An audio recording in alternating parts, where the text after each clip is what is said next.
ناظرین السلام علیکم۔ پروگرام صدائے سحر کے ساتھ آپ کا میزبان عرفان مصطفیٰ صحرائی حاضر خدمت ہے۔ ناظرین، ملک کی سیاست اقتدار اور انتقام کی ڈگر پر ہی چلے جا رہی ہے۔ سیاست میں اپنے ذاتی مفادات کے بجائے قومی مفادات کو ترجیح دینا چاہیے، لیکن اس قومی مفاد کا مطلب کرپٹ لوگوں کو تحفظ دینا نہیں ہونا چاہیے۔ وہ الزامات جو کہ آج بانی P T I Imran Khan پر لگائے جا رہے ہیں، وہی الزامات کل میاں نواز شریف، بے نظیر بھٹو اور آصف علی زرداری پر لگائے جا رہے تھے۔ تاریخ بار بار دہرائی جا رہی ہے، مگر اس سے سیکھنے والا کوئی ہے نہ ہی عوام کی حقیقی قیادت کو آنے دیا جا رہا ہے۔ یہ ہمیشہ ہی جعلی انتخابات کے تحت جعلی قیادت کو عوام پر مسلط کر دیا جاتا ہے۔ اس سے معاملات خراب ہوتے ہیں۔ جن کو بدترین کرپٹ قرار دیا جا رہا تھا، وہی آزمائے نجات دہندہ بن جاتے ہیں۔ یہ سلسلہ کب تک ایسے ہی چلتا رہے گا اور کب تک اہل سیاست غیر سیاسی قوتوں سے مل کر جمہوری اداروں کو کمزور کرتے رہیں گے؟ اس پر اور اس سے جڑے دیگر موضوعات پر گفتگو کرنے کے لیے ہمارے ساتھ تشریف فرما ہیں سینئر صحافی، کالم نگار، تجزیہ کار، چیف ایڈیٹر روزنامہ قومی دلیر شاہد ندیم احمد صاحب۔ شاہد صاحب، اہل سیاست کب غیر جمہوری قوتوں سے مل کر جمہوری اداروں کو کمزور کرتے رہیں گے؟ بہت شکریہ عرفان مصطفیٰ صحرائی صاحب۔ دراصل بات یہ ہے کہ ہم نے سب سے پہلے دیکھنا یہ ہے کہ اس ملک کے اہل سیاست ہے کون ہیں اور کہاں سے آئے ہیں۔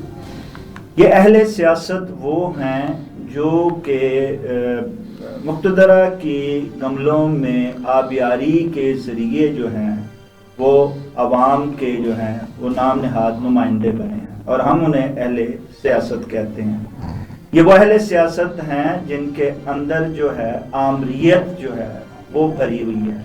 اب انہوں نے، ان اہل سیاست نے نہ صرف اپنی پارٹیوں میں آمریت رکھی ہوئی ہے، بلکہ عوام کے ساتھ بھی ان کا ہمیشہ سے آمرانہ رویہ ہی رہا ہے۔ ہم کہنے کو تو یہ کہتے ہیں کہ اس ملک کی 77 سالہ زندگی میں زیادہ تر آمرانوں نے، آمر لوگوں نے حکومت کی ہے، لیکن یہاں پہ جمہوریت کے لبادے میں جو اہل سیاست ہیں انہوں نے بھی آمرانہ رویہ اختیار کرتے ہوئے ہی حکومت کی ہے۔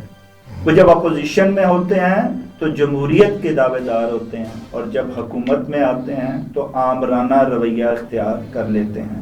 اور یہ رویہ صرف اپنے مخالف کے ساتھ نہیں بلکہ عوام کے ساتھ بھی ان کا رویہ وہی رہتا ہے۔ اور جب آمرانہ رویہ ہوگا تو اداروں میں جمہوریت کہاں سے آئے گی، یا ادارے کیسے مضبوط ہو پائیں گے؟ یقیناً وہ کمزور ہی ہوں گے۔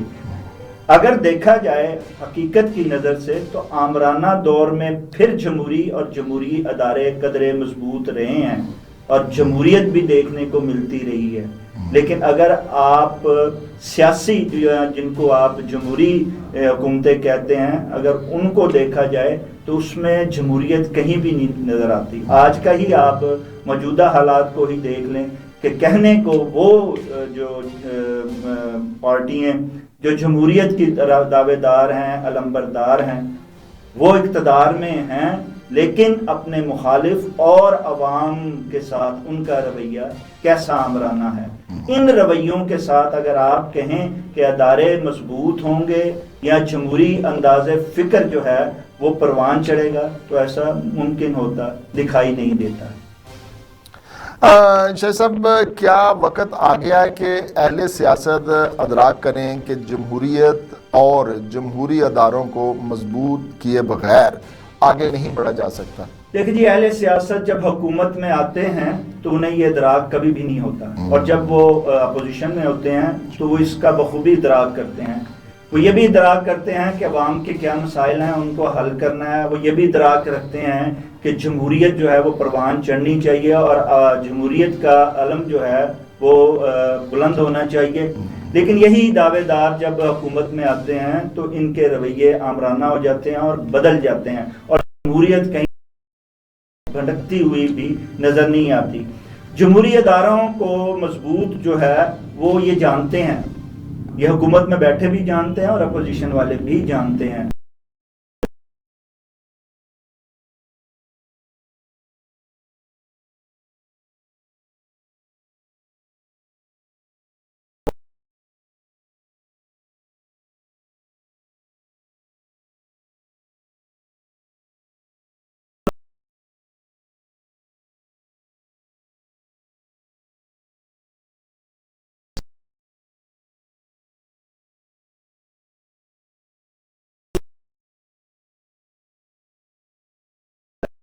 کر رہے تھے، آج یہ مل کر حکومت کر رہے ہیں، اس کے باوجود جمہوری ادارے، نہ جمہوریت مضبوط ہو رہی ہے، نہ جمہوری ادارے مضبوط ہو رہے ہیں، بلکہ جمہوری اداروں کو اپنے مفاد کے لیے استعمال کرتے ہوئے خود کو بچایا جا رہا ہے اور اپنے اقتدار کو مضبوط کیا جا رہا ہے۔ عوام کے مسائل کا تدارک نہیں کیا جا رہا، عوام کو اپنے ترجیحات میں شامل نہیں کیا جا رہا۔ جب عوام کو یعنی جمہور کو جمہوریت میں شامل نہیں کیا جائے گا تو جمہوریت کیسے آئے گی اور جمہوری ادارے کیسے مضبوط ہوں گے؟ تو یہاں جمہوری ادارے جمہوری رویے کے ساتھ ہی مضبوط ہو سکتے ہیں، جو کہ آزمائے ہوئے دو خاندانوں سے اگر یہ امید رکھیں کہ یہ جمہوریت کو جو ہے وہ پروان چڑھائیں گے یا جمہوری اداروں کو مضبوط بنائیں گے اور اپنا مستقبل بھی عوام کے ساتھ منسلک کریں گے، تو ایسا ممکن نہیں ہے۔ انہوں نے ہمیشہ غیر سیاسی، غیر جمہوری قوتوں کی طرف دیکھا ہے، عوام کی رائے کو نہ کبھی مانا ہے،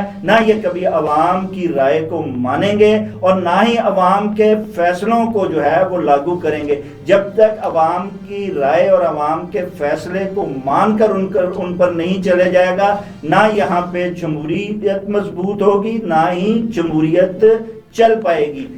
یہاں یہی سمجھا جاتا ہے اور عام تاثر یہ بھی دیا جاتا ہے کہ یہ ملک جو ہے یہ جمہوریت کے لیے بنا ہی نہیں ہے۔ تو جب یہ جمہوریت کے لیے بنا نہیں اور یہاں کا مزاج جو ہے وہ آمرانہ ہی رہا ہے، تو پھر آپ یہ کہیں کہ جمہوریت کے ساتھ ہم اس ملک کو آگے لے کر جائیں گے، یقیناً جمہوریت کے ساتھ ہی یہ ملک آگے جائے گا، جمہور کے ساتھ ہی جائے گا، اس کی حمایت کے ساتھ ہی جائے گا، لیکن اس کا ادراک صرف اپوزیشن کے دورے حکومت اس دور میں ہوتا ہے، حکومت میں آ کے نہ ہوتا ہے اور نہ ہی انہیں یاد رہتا ہے۔ عوام کو بیوقوف بنانے کے لیے، عوام کو اپنے پیچھے لگانے کے لیے صرف یہ بیانیے بنائے جاتے ہیں، یہ نعرے لگائے جاتے ہیں۔ عوام جو ہے وہ یقیناً اب باشعور تو ہو چکے ہیں اور انہوں نے اپنے شعور کا اظہار بھی گزشتہ الیکشن میں کیا ہے، لیکن اس کو وقت لگے گا، عوام کو ابھی بہت قربانی دینا پڑے گی۔ شاہ صاحب، کیا باشعور عوام کو، جن کو اب سیاسی شعور آ چکا ہے، پاکستانی اس عوام کو حقیقی جمہوریت اور اس کے حقوق مل پائیں گے؟ جی، عوام نے اگر اپنے حقوق لینے ہیں تو عوام کو لڑنا پڑے گا، عوام کو باہر نکلنا پڑے گا، عوام کو حق کی آواز کو بلند کرنا پڑے گا۔ کہتے ہیں جی عوام تو مر گئی، عوام کو بہت مارا جا رہا ہے، دیوار سے لگایا جا رہا ہے، بلکہ اب تو یہ یہاں تک کہا جا رہا ہے کہ عوام کو زمین کے اندر دھسایا جا رہا ہے۔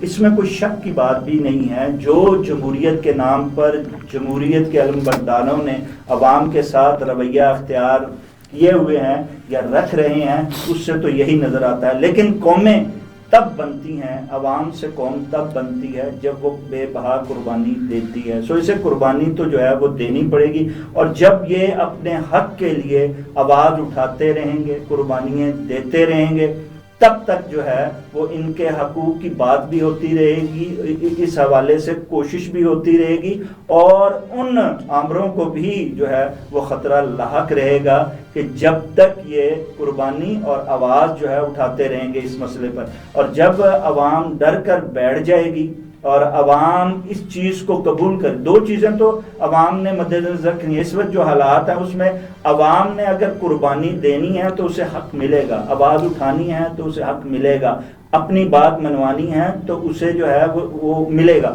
لیکن اگر عوام صبر شکر کر کے یا ڈر کر خوف زدہ ہو کر بیٹھ جاتے ہیں تو پھر صورتحال تو اسی طرح ہی رہے گی جس طرح چل رہی ہے۔ عوام نے فیصلہ کرنا ہے کہ انہوں نے قربانی دے کر اپنا حق لینا ہے، آواز بلند کر سراپائے احتجاج بن کر اپنا فیصلہ منوانا ہے، یا خاموش جو ہے وہ بیٹھ کر بزدلوں کی طرح جو ہے صبر و شکر کے ساتھ وقت گزارنا ہے. اگر وقت گزارنا ہے تو پھر مہنگائی بھی بڑھے گی, مسائل بھی بڑھیں گے, اور عوام کی منہ سے روٹی کا نوالا بھی ایسے ہی چھینا جاتا رہے. اچھا شاہ ندیم صاحب, کیا اس ملک میں کبھی فری فیئر الیکشن ہو پائیں گے, اور کیا حکومت اور اپوزیشن مل بیٹھ کر قومی ایجنڈا طے کر پائیں گے؟ دیکھیں جی, اس ملک میں کہا جاتا ہے جی 77 کے الیکشن جو تھے وہ بہتر ہوئے تھے. کبھی کسی الیکشن کا حوالہ دیا جاتا ہے, کبھی کسی الیکشن کا حوالہ دیا جاتا ہے, جبکہ اس ملک میں کبھی بھی کوئی بھی الیکشن جو ہے وہ فیئر الیکشن نہیں ہوا ہے. کیسے ہو سکتے ہیں جبکہ جو اہل سیاست ہیں ان کی نظریں یا وہ کبھی عوام کی طرف متوجہ ہوئے ہیں, نہ ہی عوام کو کبھی اپنی ترجیحات میں شامل کیا ہے, نہ ہی وہ سمجھتے ہیں کہ ہم نے عوام کے ووٹ کے ذریعے آنا ہے. یہ جو جلسے جلوس احتجاج کیا جاتا ہے یہ صرف عوام کو بہلانے کے لیے کیا جاتا ہے, اور ان لوگوں کو دکھانے کے لیے کیا جاتا ہے جہاں ان کی سلیکشن ہوتی ہے. اگر یہ وہ نہ کریں تو وہ پھر سلیکشن میں آگے آ نہیں سکتے. اس ملک میں الیکشن نہیں, ہمیشہ سلیکشن ہوئی ہے, اور سلیکشن اس وقت تک ہوتی رہے گی جب تک کہ عوام جو ہیں وہ خود اپنے آپ کو منوانے کے لیے اور اپنا جو ہے وہ حق رائے دہی کا فیصلہ جو ہے اس کو منوانے کے لیے خود آگے نہیں آئیں گے. انہوں نے بڑا آسان راستہ ڈھونڈ لیا ہوا ہے کہ وہ سمجھتے ہیں کہ ہم عوام کی حمایت کے بغیر بھی اپنے اقتدار کی مدت پوری کر سکتے ہیں, اور ہم نے ان کو خوش کرنا ہے جنہوں نے ہمیں اقتدار میں لے کے آنا ہے. الیکشن ایک ڈھونگ ہے, یہ ڈھونگ جو ہے وہ پہلے بھی چلتا رہا اور آئندہ بھی اسی طرح ہی چلتا رہے گا, اور اداروں کو اپنے جو ہے مقاصد کے لیے استعمال کیا جاتا رہے گا. اس ملک میں صرف ایک ہی ادارہ جو ہے وہ مضبوط ہے, وہ ہے فوج پاکستان کا, اور عوام اس کو بڑی ہی قدر عزت و احترام کی نظر سے دیکھتے ہیں. اس ادارے کے بھی یہ جو اہل سیاست ہیں وہ اپنے مفاد کے لیے خلاف ہو جاتے ہیں, ان کو بھی کمزور کرنے کی کوشش کرتے ہیں, لیکن عوام ان کے ساتھ کھڑے ہیں, اور عوام اور انہی کی وجہ سے یہ ملک جو ہے وہ قائم ہے اور قائم رہے گا. امید عوام جب بھی مایوس ہوتی ہے وہ ہمیشہ اس ادارے کی طرف دیکھتی ہے اور سمجھتی ہے کہ وہ ادارہ ہمیں ان بحرانوں سے باہر نکالے گا. آج بھی عوام کی نظریں اس ادارے کی طرف ہی لگی ہوئی ہیں. وہ ان سے توقع یہ بھی رکھتی ہیں کہ نہ صرف جمہور کی آواز کو سنا جائے بلکہ جمہوریت کو بھی مضبوط کیا جائے, ادارے بھی ان کے ادارے کی طرح دوسرے ادارے بھی مضبوط ہوں, اور یہ ملک جو ہے وہ آگے ترقی کی راہ پر گامزن ہو. لیکن اس میں جو ایک عام بات کی جاتی ہے وہ یہ ہے کہ وہ ادارے سیاست میں مداخلت نہ کریں, لیکن ہمیں ماننا پڑے گا اگر وہ اس میں اس کی بہتری کے لیے اس میں مداخلت نہیں کریں گے تو اہل سیاست تو ہر چیز بیچ کر لوٹ کر کھا پی جائیں. اب شاہ ندیم صاحب, یہ سوال آپ نے پھر اٹھایا کہ وہ کھا پی جائیں گے, لیکن ایک طرف اہل سیاست نے عوام کو مایوس کر رکھا ہے, اور دوسری جانب کرکٹ ٹیم کی ایک کے بعد ایک جو ہار ہے وہ عوام کو غم زدہ کر دیا ہے. کیا اس مایوسی اور غم سے غمگین عوام کبھی نکل پائے گی اپنے غم سے؟ اچھا عرفان مصطفیٰ صاحب, معذرت کے ساتھ گزشتہ سوال میں ایک جو بات ہے وہ رہ گئی کہ کیا حکومت اپوزیشن کیا مل کر قومی ایجنڈا جو ہے وہ بنا پائیں گے. دیکھیں جی, بات وہی ہے, یہ ذاتی مفاد کے جو ہے وہ اصول کے لیے جو کوشاں ہیں, چاہے حکومت ہو یا اپوزیشن ہو, اس میں عوام ملک اس کا تو کہیں بھی جو ہے وہ شبیہ بھی نظر نہیں آتی. قومی ایجنڈا ذات سے نکل قومی ایجنڈے پر لانے کے لیے وہی قوتیں ان کو لا سکتی ہیں, ایک ٹیبل پہ بٹھا سکتی ہیں اور ان کے ذاتی ایجنڈے کو قومی ایجنڈے میں جو ہے وہ تبدیل کر سکتی ہیں. وہ وہی قوتیں ہیں جو ان کی سرپرستی کرتی ہیں, جن کے یہ پیج پر آتے ہیں تو اقتدار میں آتے ہیں, اور جن کی پیج سے یہ نکلتے ہیں تو اقتدار سے بھی نکل جاتے ہیں.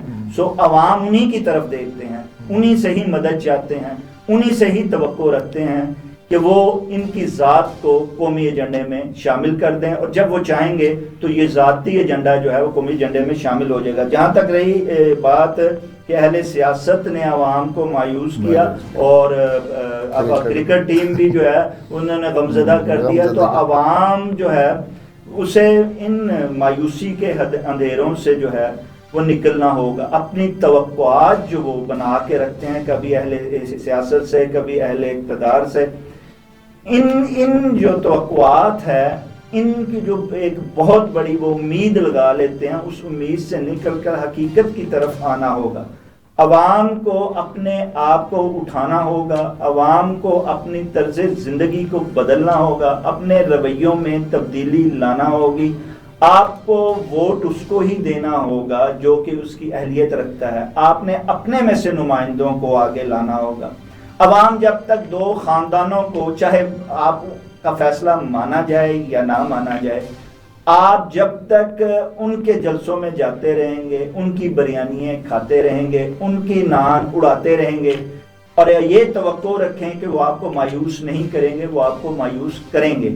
لہٰذا آپ نان، روٹی اور بریانی سے باہر نکلیں اور آپ بھی ایک جو ہے وہ اجتماعی سوچ اپنائیں، قومی سوچ اپنائیں اور اس ملک کا اور اپنا اور اپنے ہمسایوں کا، اپنے دوسرے بھائیوں کا خیال کریں. آج یہ حالت ہو گئی ہے کہ ایک شخص اگر خود لقمہ کھا رہا ہے تو دوسرا بھوکا ہے تو اس کی طرف نہیں دیکھتا، یا آدھا لقمہ یا آدھی روٹی اس کو نہیں دیتا.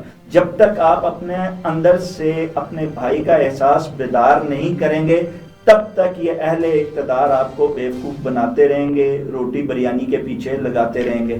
آپ اس سے باہر نکلیے اور ملک ایک قومی سوچ اپنائیے، ایک اجتماعی سوچ اپنائیے تو یقیناً آپ مایوسی سے نکل جائیں گے. کیونکہ یہاں حکمرانوں نے مفاد پرستی رکھی ہے تو یہ چلتے چلتے اداروں میں آ گئی ہے. اب آپ کرکٹ ٹیم سے یہ امید رکھیں کہ وہاں ان کے عہدے دار جو ہیں پی سی بی میں بیٹھے ہوئے اعلیٰ عہدوں پہ، وہ اپنی کارکردگی پر آئے ہیں یا اپنے ٹیلنٹ پر آئے ہیں. جب وہاں سفارشی لوگ آ کے بیٹھیں گے، وہاں مفاد پرستوں کے مفاد پرست آ کے بیٹھیں گے تو وہ کیا جو ہے وہ ٹیم جو ہے اس کا انتخاب ٹیلنٹ پہ کریں گے. وہاں تو ہر شخص جو ہے اپنا بھائی، اپنا بیٹا، اپنا جاننے والا، اپنا سفارشی کو جو ہے وہ دے رہا ہے اور ملک کو، قوم اور عوام کی جو ہے اس کو غمزدہ کر رہا ہے. جب ایسی ٹیمیں، وہ ٹیمیں جو کل تک جو ہے لوگ ان کی پیروی کرتے تھے، ان کو دیکھتے تھے، ان کا سٹائل اپناتے تھے، ان کھلاڑیوں کا انہیں سٹار مانتے تھے، آج وہ لوگ باتیں کر رہے ہیں اور اس کی ساری ذمہ داری جو ہے وہ ہمارے جو ہے وہ ٹیم بنانے والے، ان کا انتخاب کرنے والے، سلیکشن کمیٹی ہو یا بڑے عہدے دار ہوں، پی سی بی چیئرمین ہوں، یہ سارے ہی ذمہ دار ہیں. اس کی ٹیم ذمہ دار نہیں ہے. ٹیم تو بنائی جاتی ہے آپ کے ہاتھ میں. ایک اور عام تاثر کھلاڑیوں نے اور ان کے جو چاپلوسیاں ہیں یا ان کے مفادات کا وہ تحفظ دیتے ہیں اور مالشیے بنتے ہیں، وہ یہ کہتے ہیں کہ ہمارے ملک میں ٹیلنٹ ہی نہیں. 24-25 کروڑ کے ملک میں آپ کہتے ہیں ٹیلنٹ نہیں ہے. ہر کھیل کا ٹیلنٹ موجود ہے. آپ ان کمروں سے تو باہر نکلیں. کل لوگ کمروں سے باہر نکل کے دیکھتے تھے، ٹیلنٹ لاتے تھے، اس کو نکھارتے تھے، اسے بناتے تھے، اس کو موقع دیتے تھے. اگر وہ کارکردگی نہیں دکھاتا تھا تو اپنے ذاتی، اپنا کزن ہو، اپنا بھائی ہو، وہ اسے نکال دیتے تھے اور دوسرے کو اپنا بھائی بنا کے، دوسرے کے بیٹے کو اپنا بیٹا بنا کے لا کے جس میں ٹیلنٹ ہوتا تھا اس کو. قومی سوچ تھی. آج جب قومی سوچ نہیں ذاتی میں بدل گئی ہے تو ہر جگہ یہی چیز نظر آتی ہے. تو عوام کو نہ اہل سیاست سے مایوس ہونا چاہیے، نہ کرکٹ ٹیم سے مایوس ہونا چاہیے، بلکہ اپنی طرز عمل سے ان کو اور اپنے رویوں سے ان کو بتانا چاہیے اور ان کو سیدھے راستے پر لانا چاہیے. جب تک عوام اٹھ کر ان کو سیدھا راستہ نہیں دکھائے گی ہم مایوس بھی رہیں گے، ہم غمزدہ بھی رہیں گے. عوام کو ان کو سیدھا راستہ دکھانے کے لیے اٹھنا پڑے گا. ناظرین، اس کے ساتھ ہی پروگرام کا وقت ختم ہوا جاتا ہے. اپنے میزبان عرفان مصطفیٰ صحرائی کو اجازت دیجیے. اللہ نگہبان.